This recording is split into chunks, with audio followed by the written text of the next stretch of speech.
दोस्तों नमस्कार, आप सभी का मेरे चैनल में स्वागत है।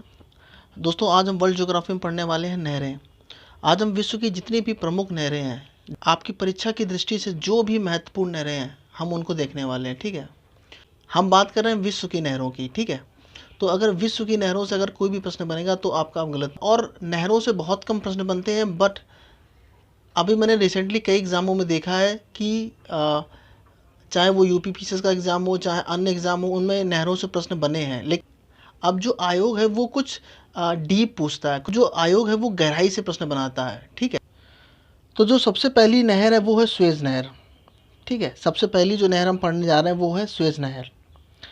ये विश्व की सबसे बड़ी जहाजी नहर है। ठीक है, यहाँ पर जहाजी नहर का मतलब ये है कि तो एशिया और यूरोप के मध्य में जो व्यापार होता है उसका जो सबसे प्रमुख रास्ता है वो सुएज़ नहर होकर ही जाता है। ठीक है, मतलब हम लोग यहाँ से हिंद महासागर से अरब सागर से लाल सागर से सुएज़ नहर से भूमध्य सागर होते हुए हम यूरोप और अमेरिका तक हम अपना व्यापार करते हैं। ठीक है, ये एक महत्वपूर्ण समुद्री रास्ता है। ठीक है, सुएज़ नहर, इसलिए सुएज़ नहर इंपॉर्टेंट है, क्योंकि यूरोप और एशिया के मध्य जितना भी व्यापार होता है वो सुएज़ नहर के माध्यम से ही होता है, और ये बहुत ही प्रमुख समुद्री मार्ग है। ठीक, ये कह सकते हैं कि इस समुद्री मार्ग में जो सुएज़ नहर है एक बहुत बड़ी, एक अहम भूमिका निभाता है। ठीक है, तो इसको अभी हम सब कुछ मैप में बहुत डिटेल में समझेंगे। ठीक है, बस अभी आपकी समझो कि जो सबसे बड़ी जहाजी नहर है वो है सुएज़ नहर।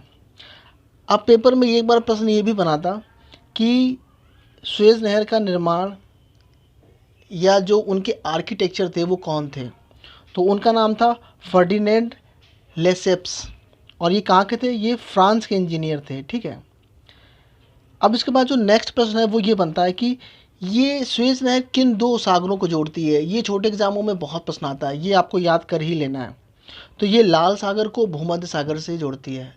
मैंने अपने वीडियो में जितने भी सागर हैं, जितने भी महासागर हैं, सब बताए हैं डिटेल से, आप जाकर देख सकते हो। ठीक है, तो लाल सागर को भूमध्य सागर से ये जोड़ती है।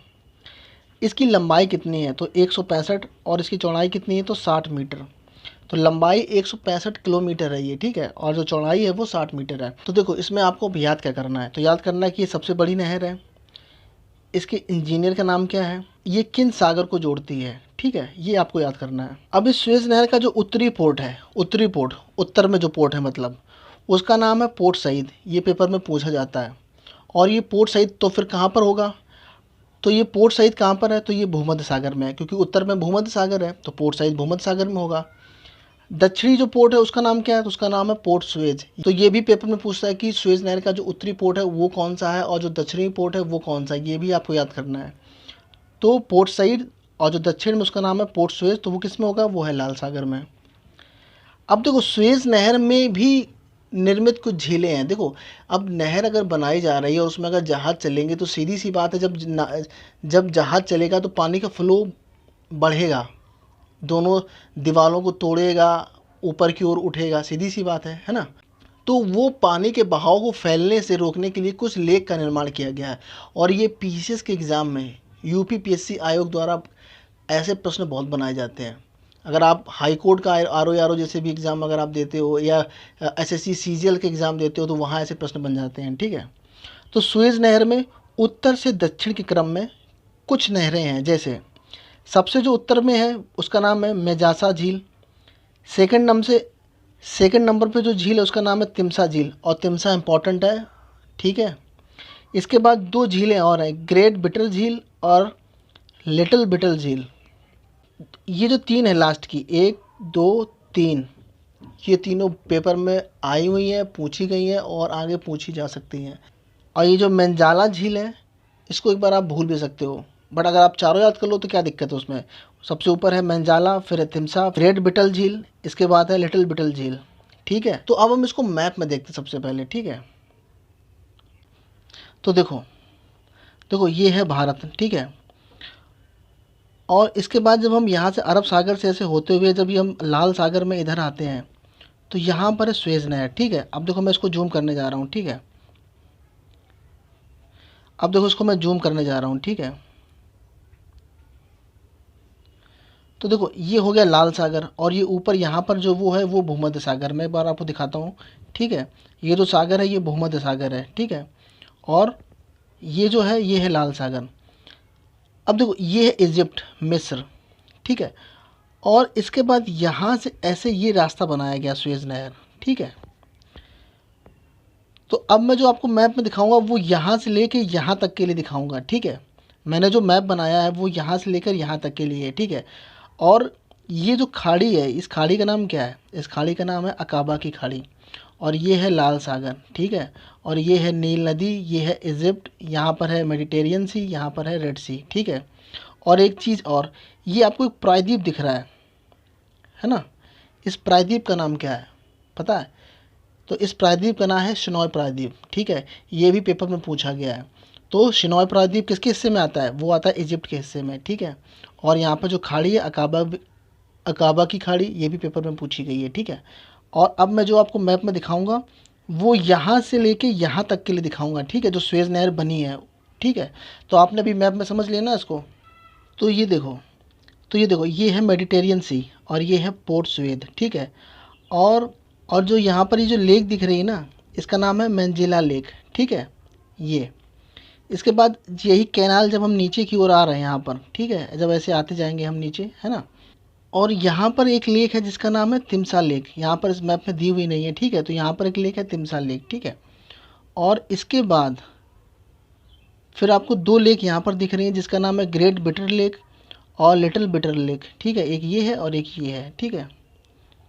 और इसके बाद यहाँ पर है पोर्ट सुएज, ठीक है। और ये है लाल सागर, ठीक है।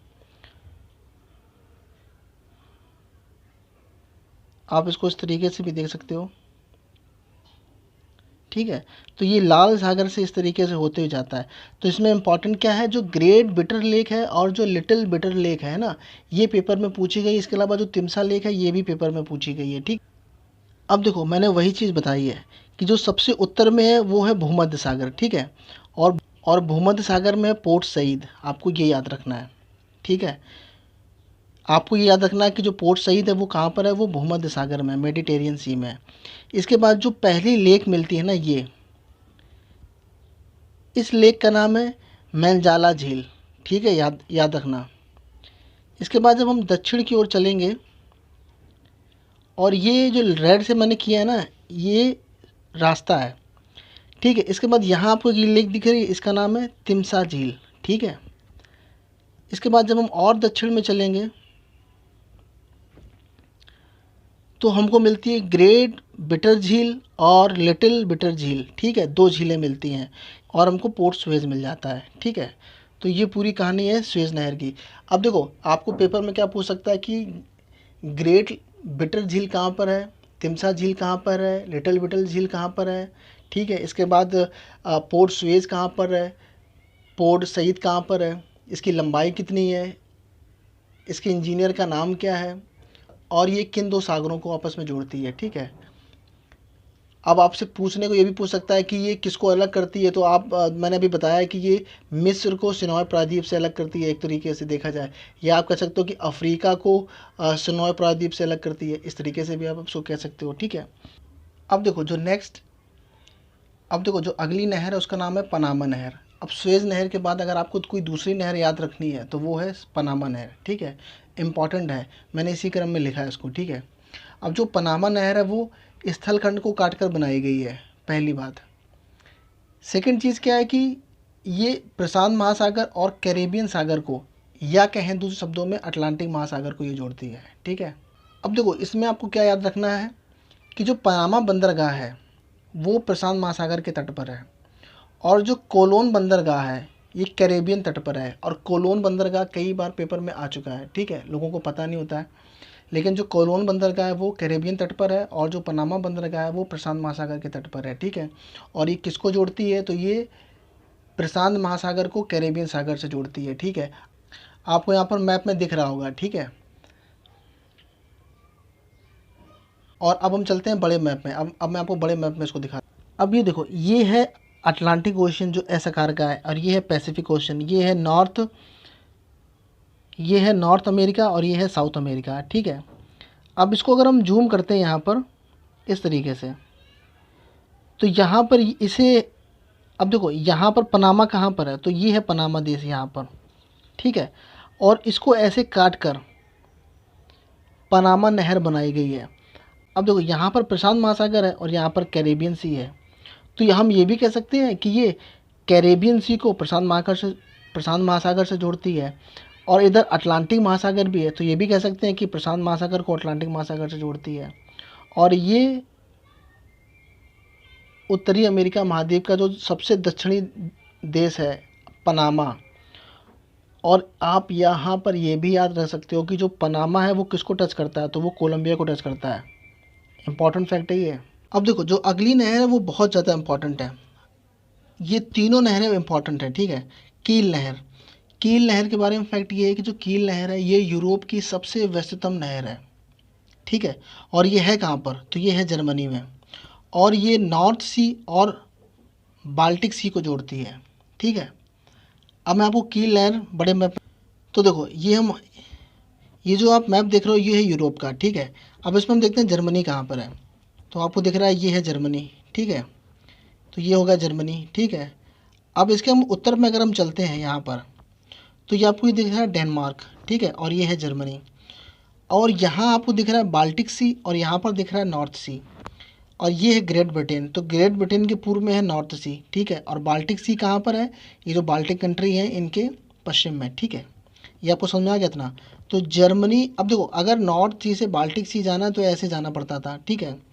तो जर्मनी ने यहाँ पर इसको ऐसे काट के कील नहर बना दी, जो है व्यापार के लिए सुगम हो गया और कम दूरी का हो गया, है ना। तो आपसे पेपर में क्या प्रश्न पूछता है इसमें, तो पेपर में प्रश्न पूछता है कि जो कील नहर है वो कहाँ पर है, तो आप कहोगे वो जर्मनी में है। सेकंड चीज़ ये पूछता है कि ये किन दो सागरों को जोड़ता है, तो ये बाल्टिक सी को नॉर्थ सी से जोड़ता है। ये बहुत इंपॉर्टेंट फैक्ट है, ठीक है। कभी कभी लोग इसको डेनमार्क में लगा देते हैं कि ये डेनमार्क में है। इससे क्या होता है ना, पहले इतना लंबा रास्ता हुआ करता था, अब यहाँ से जब नहर बना दी जर्मनी ने, तो इससे यहाँ से जर्मनी को राजस्व भी मिलने लगा होगा, है ना। तो बहुत सारे फ़ायदे भी हैं नहर के, तो आप समझ गए। और हाँ, थर्ड चीज़ ये कि जो कील नहर है ये यूरोप की सबसे व्यस्ततम नहर है, ठीक है, सबसे बिजीस्ट नहर है। मैं नदी की बात नहीं कर रहा हूँ, नहर की बात कर रहा हूँ, ठीक है। ये जो झील है ये है सुपीरियर, ये है ह्यूरॉन, ये है इरी, और ये है ओंटेरियो, ठीक है। और ये जो आपको लाइन दिख रही है ना, ये है 49 डिग्री नॉर्थ लैटिट्यूड, मतलब 49 डिग्री उत्तरी अक्षांश, 49 डिग्री उत्तरी अक्षांश है ये, ठीक है। और ये मैंने इसलिए बनाई है क्योंकि पेपर में ये भी प्रश्न पूछता है कि कौन सी झील से होकर ये नहीं जाता है, तो मिशिगन से होते हुए नहीं जाता है ये, ठीक है। तो ये सुपीरियर, ह्यूरॉन, इरी और ओंटेरियो के बीच से होकर जाता है। अब ये है क्या, तो ये एक काल्पनिक लाइन है जो कनाडा और यूएसए को अलग करती है। इसका मतलब ये भी हुआ कि ये जो 4 झीलें हैं ये अमेरिका में भी हैं और कनाडा में भी हैं, और जो मिशिगन है वो सिर्फ और सिर्फ यूएसए में है, ठीक। और देखो इन झीलों को महान झीलें भी कहते हैं, ठीक है। ये जो 5 झीलें हैं इसे महान झीलें या ग्रेट झीलें भी कहते हैं, ग्रेट लेक्स, ठीक है।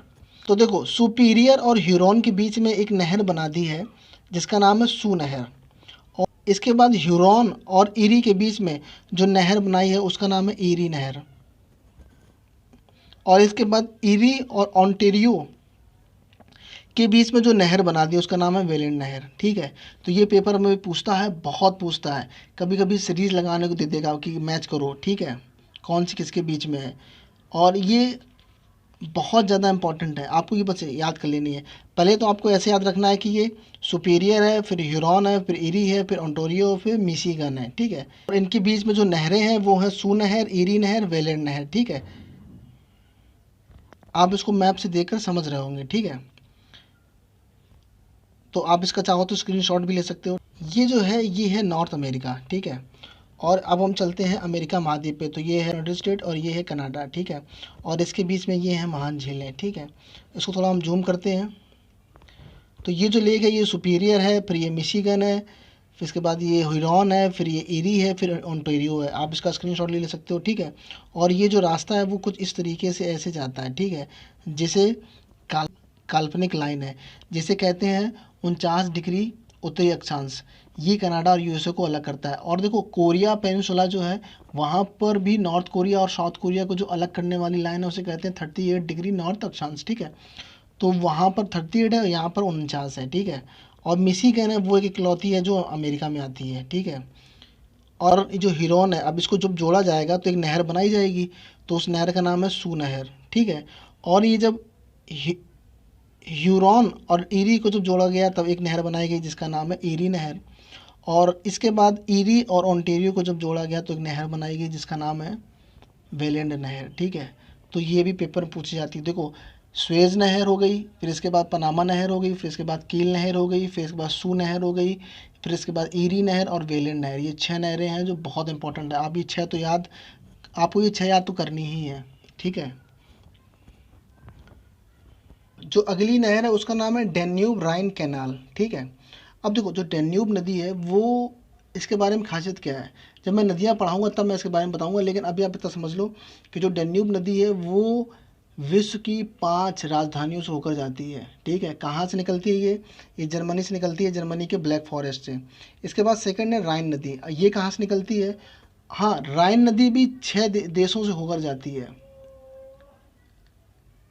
लोगों को फैक्ट पता नहीं, कुछ लोग 5 या 4 लगा देते हैं, लेकिन जो राइन नदी है वो विश्व के 6 देशों से होकर जाती है। अगर आपको पता है तो आप कमेंट सेक्शन में लिख के बता सकते हैं, ठीक है। तो जो राइन नदी है, और राइन नदी यूरोप की कौन से नंबर की लार्जेस्ट नदी है, अगर आपको पता है तो आप इसको भी बता सकते हैं कमेंट सेक्शन में लिख के, ठीक है। तो जो डेन्यूब नदी है वो जर्मनी के ब्लैक फॉरेस्ट से निकलती है, और जो राइन नदी है वो स्विट्जरलैंड के आलपास से निकलती है। जब मैं ये यूरोप में जितने भी पर्वत है ना और जितनी भी नदियाँ हैं मैं बताऊंगा मैप से आपको, तो आप कभी भूलोगे ही नहीं, ठीक है। लेकिन अभी आप ये समझो यहाँ पर कि जो डेन्यूब राइन कैनाल है ये बेसिकली है क्या। तो जो एक डेन्यूब नदी है जो जर्मनी से निकल रही है और जो एक राइन नदी है, इनको आपस में लिंक कर दिया गया है। तो आप देखो लिंक करने से क्या फ़ायदा हुआ, लिंक करने से फ़ायदा ये हुआ कि अब आप सीधे काला सागर से उत्तर सागर आप डायरेक्ट लिंक हो गए हो, ठीक है। डेन्यूब कुछ इस तरीके से नीचे जाती है काला सागर में, और राइन कुछ इस तरीके जाती है उत्तर सागर में, और इनको आपस में लिंक कर दिया गया है। तो आप यहाँ से अब यहाँ तक, मतलब यहाँ पर है उत्तरी सागर और यहाँ पर है काला सागर, तो इसको आपस में ऐसे जा सकते हो इस तरीके से, है ना। बस ये है इसका मतलब। तो मैं आपको एक बार मैप में दिखाता हूँ उसको। देखो यहाँ पर मैंने एक फ़ोटो लगाई है, तो इसमें आप देख सकते हो कि किस तरीके से काला सागर से होते हुए ये उत्तरी सागर तक जा रही है। तो ये देखो सबसे पहले हम आ गए यूरोप में, ये हो गया यूरोप, ठीक है। इसके बाद ये हो गया नॉर्थ सी, ठीक है। और इसके बाद ये हो गया ब्लैक सी, ठीक है। ये चीज़ें क्लियर हुई आपको कि यहाँ पर ब्लैक सी है, यहाँ पर नॉर्थ सी है। अब मैं आपको देखो यहाँ पर नदी दिखाता हूँ, जूम करता हूँ इसको, ठीक है। तब आपको एक एक पहले नदी समझाता हूँ। सबसे पहले हम देखते हैं यहाँ पर ये डेन्यूब नदी। तो डेन्यूब कहाँ पर है, तो डेन्यूब देखो आपको लिखा है डेन्यूब ये, और ये है जर्मनी ऊपर लिखा हुआ, ठीक है। देखो इस तरीके से देखो, तो देखो ये है जर्मनी, ठीक है। और यहाँ पर है ब्लैक फॉरेस्ट, ठीक है। और यहाँ से ऐसे डेन्यूब नदी निकलती है इस तरीके से होते हुए ये ब्लैक सी में गिर जाती है, ठीक है। और इसके बाद हम अगर सेकंड देखें राइन नदी, ठीक है। तो राइन नदी कुछ यहाँ से स्विट्ज़रलैंड से ऐसे निकलती है और इस तरीके से जाते नॉर्थ सी में गिर जाती है। मैंने अभी आपको नॉर्थ सी ऊपर दिखाया था और ब्लैक सी नीचे दिखाया, ठीक है। और एक नदी ये इस तरीके से आके ये यहाँ पर ऐसे गिर जा रही है। तो बस इनको आपस में से लिंक कर दिया है। तो अब जो रास्ता है ना वो सीधा इस तरीके से जाके ऐसे उत्तरी सागर में लिंक हो गया, मतलब ब्लैक सी से सीधा नॉर्थ सी, ठीक है। अब देखो इसको अगर आप देखना चाहो तो मैं आपको दिखाता हूँ इसको। तो ये देखो कुछ इस तरीके से, ये है ब्लैक सी और ये है नॉर्थ सी, ठीक है। ये डेन्यूब राइन कैनाल भी इसे कह सकते हो, ठीक है। देखो जो नेक्स्ट नहर है वो है वोल्गा डान नहर, ठीक है। अब वोल्गा डान नहर मतलब वोल्गा नदी है और जो डान नदी है, इन दोनों को आपस में जोड़कर वोल्गा डान नहर बना दिया, और ये दोनों कहाँ पर है, रूस में, ठीक है। अब ये आपस में जो लिंक करती है वो रोस्टोव बंदरगाह से स्टालिनग्राड, ठीक है। अब जो वोल्गा नदी है वो वल्दाई पर्वत से निकलती है मॉस्को के समीप, और मॉस्को क्या है, रूस की राजधानी है, कैपिटल है। और ये गिरती कहाँ है, कैस्पियन सी में। इसके बाद जो डॉन नदी है वो रूस के पश्चिमी हिस्से से निकलती है, और उसका जो एंड होता है वो होता है काला सागर में, या कहते हैं अजोब सी में, ठीक है। इसके बाद वोल्गा डान नहर की विशेषता क्या है, तो ये कैस्पियन सागर एक्चुअली में झील है जो विश्व की सबसे बड़ी खारे पानी की झील है, को काला सागर से जोड़ती है। ठीक है, तो आपको यहाँ पर एक फ़ोटो दिख रही होगी, उसमें आपको समझ में आ रहा होगा। ठीक है, इसके बाद जो नेक्स्ट है वो है गोटा नहर। ठीक है, तो ये कहाँ पर है? स्वीडन में। तो ये आपको अभी देखो यहाँ पर एक फ़ोटो नज़र आ रही होगी, उसमें आपको दिख रही होगी गोटा नहर कहाँ पर है। ठीक है, इसके बाद है मैनचेस्टर नहर। ठीक है, तो मैनचेस्टर कहाँ पर है? तो वो भी है ग्रेट ब्रिटेन में, मैनचेस्टर और लिवरपूल में। आप इसके बाद जो लास्ट नहर है उसका नाम है केपी नहर। ठीक है, तो केपी नहर कहाँ पर है? तो केपी नहर है भारत में, जो आंध्र प्रदेश को तमिलनाडु से जोड़ती है। ठीक है, आपको पिक्चर में दिख रहा होगा। ठीक है, अब हम इन तीनों को मैप में देखते हैं। तो देखो ये है ग्रेट ब्रिटेन। ठीक है, तो यहाँ पर जब इसके हम पश्चिमी हिस्से में देखेंगे, अगर आपके पास कोई एटलस की बुक है तो उसमें आप जाकर देख सकते हो कि यहाँ पर है लिवरपूल और मैनचेस्टर, ऐसे इस तरीके से जो नहर है। तो यहाँ पर है मैनचेस्टर नहर। ठीक है, जो मैनचेस्टर से जोड़ती है। ठीक है, इसके बाद हम गोटा नहर की बात करते हैं, तो वो है स्वीडन में। ठीक है, तो ये है स्वीडन। ठीक है, तो ये स्टॉकहोम जो राजधानी है ना, इसकी जो कैपिटल है, इसको इस तरीके से जोड़ती है। ठीक है, यहाँ इस जगह पर है। अगर आपको कोई एटलस की बुक है तो उसमें आप जाकर देख सकते हो गोटा नहर कहाँ पर है। ठीक है, और जो लास्ट में देखा था केपी नहर, तो वो है भारत में, वो आंध्र प्रदेश को तमिलनाडु से जोड़ती है। तो ये देखो, ये हमने अभी देखा था गोटा नहर कहाँ थी, ये थी स्वीडन में। ठीक है, तो स्वीडन, ठीक है, तो ये स्टॉकहोम जो उसकी कैपिटल थी उसको गोटेनबर्ग से जोड़ रही थी। ठीक है, जो स्टॉकहोम था वो किस साइड था? वो स्वीडन के पूर्व में था। ठीक है, तो वो इस तरीके से गोटा नहर थी कहाँ पर? स्वीडन में। इसके बाद हमने देखा था मैनचेस्टर को, जो ग्रेट ब्रिटेन में था, जो मैनचेस्टर को और लिवरपूल को आपस में जोड़ रही थी। इसके बाद हमने देखा था मैनचेस्टर नहर को, जो था ग्रेट ब्रिटेन में, जो मैनचेस्टर और लिवरपूल को आपस में जोड़ रही थी। ठीक है, और इसके बाद केपी नहर को। ठीक है, तो ये विश्व की जितनी भी इंपॉर्टेंट नहरें थी जो संभावित हो सकती हैं आपके एग्ज़ाम के लिए, ठीक, वो सभी मैंने आपको बता दी है, पढ़ा दी है। ठीक है, कैसे कहाँ से निकलती है, किसको लिंक कर रही है। ठीक है, और मैप में उनकी स्थिति क्या है। तो अगर आपको ये वीडियो पसंद आता है सो प्लीज़ इसको लाइक ज़रूर करो, शेयर करो, सब्सक्राइब करो। ठीक है, और नहीं पसंद आता है तो डिसलाइक करो, कमेंट सेक्शन में लिख के बताओ। ठीक है, और एक चीज़ और मैं आपसे कहना चाहूँगा कि अगर आप लोगों ने मेरा टेलीग्राम चैनल ज्वाइन नहीं किया तो प्लीज़ आप इसको ज्वाइन कर सकते हो। स्टेप अप अकेडमी करके अगर आप सर्च करोगे तो मेरा टेलीग्राम चैनल आपको मिल जाएगा और आप उसे ज्वाइन कर सकते हो। ठीक है, वीडियो देखने के लिए आपका बहुत बहुत धन्यवाद। आपका दिन शुभ हो।